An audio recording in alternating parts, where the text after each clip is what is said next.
Watch how the third quarter goes down. At least they called this one. A'ja Wilson creams Lexie Hull like she did 5 times in game 1. Peggy Hammock get 15 calls in a row and one goes another way and she starts screaming and crying. A'ja Wilson doesn't like Lexie Hull. She's always pushing her, but that's an illegal screen, and then Lexie Hull gets called for. Picture this.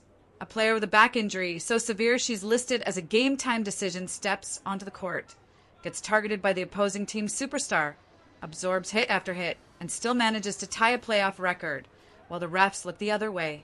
That player is Lexie Hull.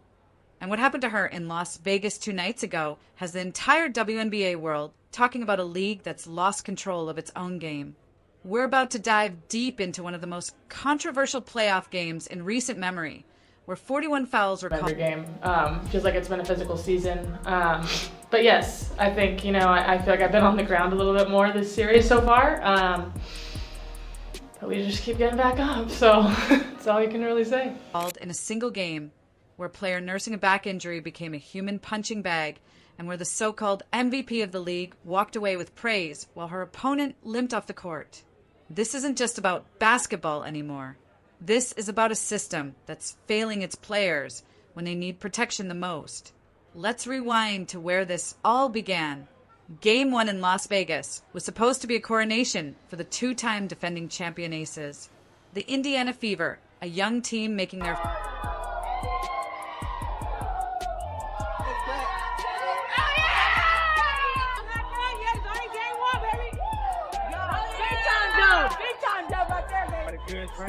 Take that! Hell yeah! Hell yeah! That's one! That's one! That's one! That ain't song and dance to me, man. I'm just grateful, man. I love basketball. I love playing with my team. So. First playoff appearance in years. We're walking into the Lions' den. Nobody gave them a chance. The odds makers didn't. The analysts didn't. Even some of their own fans were just hoping they wouldn't get embarrassed on national television. But something magical happened that night. The Fever didn't just show up, they showed out. Kelsey Mitchell erupted for a playoff career-high 34... Look at that foul they called for. Yeah, saved her. That's some bullcrap. I love Aaliyah Boston. Great job today playing defense. Look at that. Another foul. Bailed out by the refs. I get pissed off. This is the worst one. They call this a jump ball. How is that a jump ball? Nobody even had possession. Aaliyah Boston, that's anything is over the back. Not a points, lighting up the scoreboard like the 4th of July. Every time Vegas tried to make a run, Indiana had an answer. Not with desperation or wild shots, but with the kind of composed, surgical precision you usually only see from championship teams. They controlled the tempo. They controlled their emotions. Most importantly, they Aces lose game 1 on their home court to the Indiana Fever, 89-73. The Indiana Fever were in control of this game. Controlled Aaliyah Wilson. Wilson, the league's MVP, found herself trapped in a nightmare. 6 makes on 22 attempts. 6. For a player who's built her reputation on dominance in the paint, Indiana's defense turned her into a mere mortal.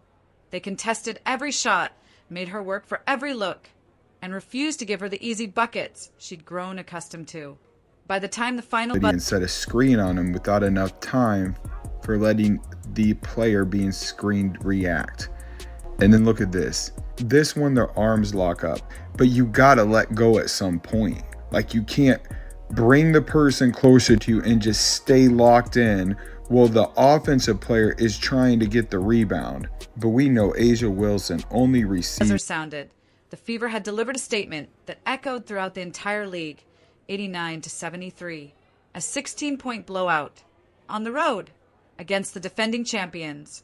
The basketball world was stunned. Social media exploded with disbelief. How had this young Indiana team walked into Vegas and made the Aces look ordinary? But even in victory, there were warning signs. The foul count felt off. The physicality seemed one-sided. Fans who watched closely noticed the undercurrent of bias, but it got swept under the rug because, hey, the Fever had won anyway. They'd overcome whatever obstacles were thrown their way. That was their first mistake. They thought game 1 proved they could handle anything. They had no idea what was coming next. Game 2 wasn't basketball. Let me repeat that. What happened in Game 2 wasn't basketball. It was a sanctioned assault disguised as playoff intensity, and the referees were complicit in every single minute of it. From the opening tip, the Las Vegas Aces came out with one mission: make Indiana pay for that humiliation. They weren't interested in playing clean. They weren't interested in showcasing skill.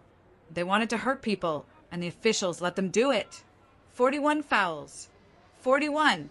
16 of them came in just the third quarter alone. Players were getting body checked like they were playing hockey. Screens were being set with the intent to injure rather than create space. Every possession became a battle of survival rather than a display of athletic artistry. The whistle never stopped blowing, but somehow it always seemed to blow in favor of the same team. In the middle of this chaos stood Lexie Hull, and this is where the story gets truly infuriating. Hull had injured her back in Game 1. The injury was severe enough that she was listed as a game-time decision. Most players would have sat out. Most coaches would have held their player back. But Hull, displaying the kind of warrior mentality that defines championship hearts, taped herself up and took the floor. Big mistake. The moment she stepped onto that court, she became a target. Aaliyah Wilson and the Aces saw an injured player and smelled blood in the water. Hit after hit, bump after bump, Hull absorbed punishment that should have drawn flagrant fouls. Instead, she got nothing from the officials. Nothing but the sound of her body hitting the hardwood over and over again. Here's what makes this story even more incredible. Hull didn't just survive the onslaught. She thrived in it. 5 3-pointers. 5. She tied the Fever's playoff record while playing through a back injury and getting mugged on every possession. When asked after the game how she was feeling, her response was heartbreaking in its simplicity. I'm feeling sore still, but just a lot of treatment trying to get our bodies as ready as we can be. We're just pushing through. That's not a highlight reel quote. That's the voice of a player who knows she's being punished for having the audacity to compete, but refuses to back down. While the national media was busy celebrating Aaliyah Wilson's stat line, they completely ignored the context of how those numbers were accumulated. 25 points, 9 rebounds, 5 steals, 2 blocks. Those were the numbers repeated on every sports show, in every recap, on every social media post. What they didn't mention was the bullying, the elbows, the body checks, the preferential treatment from officials that allowed Wilson to play a completely different game than everyone else on the court.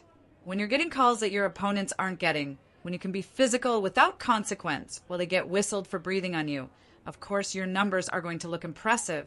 The real story was happening to players like Aaliyah Boston, who pulled down 13 rebounds while getting beat up like a heavyweight boxer.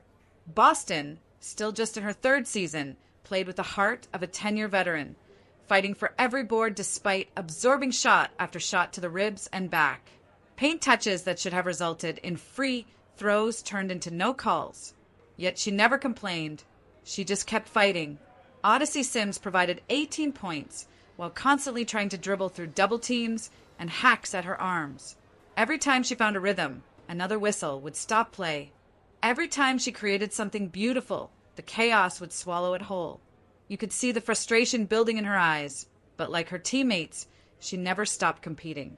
But perhaps the most telling moment came from an unexpected source, Becky Hammon, the Aces' own coach. Despite benefiting from the officiating all night long, complained after the game about how physical things had gotten. Think about that for a second. The coach whose team had just been gifted a victory by the referees wasn't even comfortable with what she'd witnessed. That's how out of control things had become. The strategy worked, though. Las Vegas had solved their Kelsey Mitchell problem through sheer brutality. The player who'd torched them for 34 points in Game 1 was held to just 13 in Game 2. Not through brilliant defense or tactical adjustments, but through face guarding, extra bodies, and enough physical contact to make an NFL linebacker wince. Every cut Mitchell made turned into bruises. Every screen set for her was met with an aggressive hedge that bordered on assault. By the 4th quarter, something had shifted. This wasn't about basketball anymore. This was about survival. The Fever had been dragged into a street fight they never wanted to have, officiated by referees who'd clearly picked a side. The final score almost didn't matter.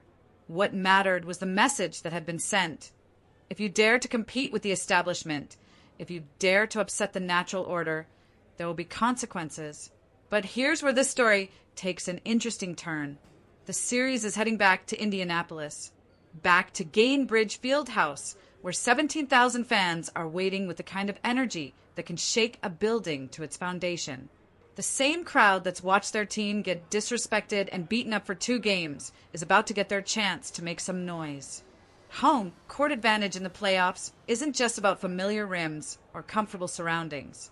It's about accountability. When you've got 17,000 people watching every call, every non-call, every questionable decision, officials can't hide in the shadows. The crowd becomes a microscope, magnifying every moment of bias, every missed call, every instance of preferential treatment. Aya Wilson and the Aces have dominated in the controlled environment of Vegas, where the crowd was on their side and the whistles bent in their favor. But now, they're walking into a building where Becky Hammon has already admitted their experience has not been great this season. That's championship coach speak for "we've struggled there," and it matters more than people realize. The psychological shift is already happening. Lexie Hull, despite playing through pain and taking a beating, is excited to get home. "Our fans, they show up and they show out," she said, and there's something in her voice that suggests she knows what's coming. Aaliyah Boston, who absorbed punishment for 48 minutes, can't wait to step back onto a court where the referees can't ignore the contact she's been taking. Most importantly, Kelsey Mitchell is heading home angry.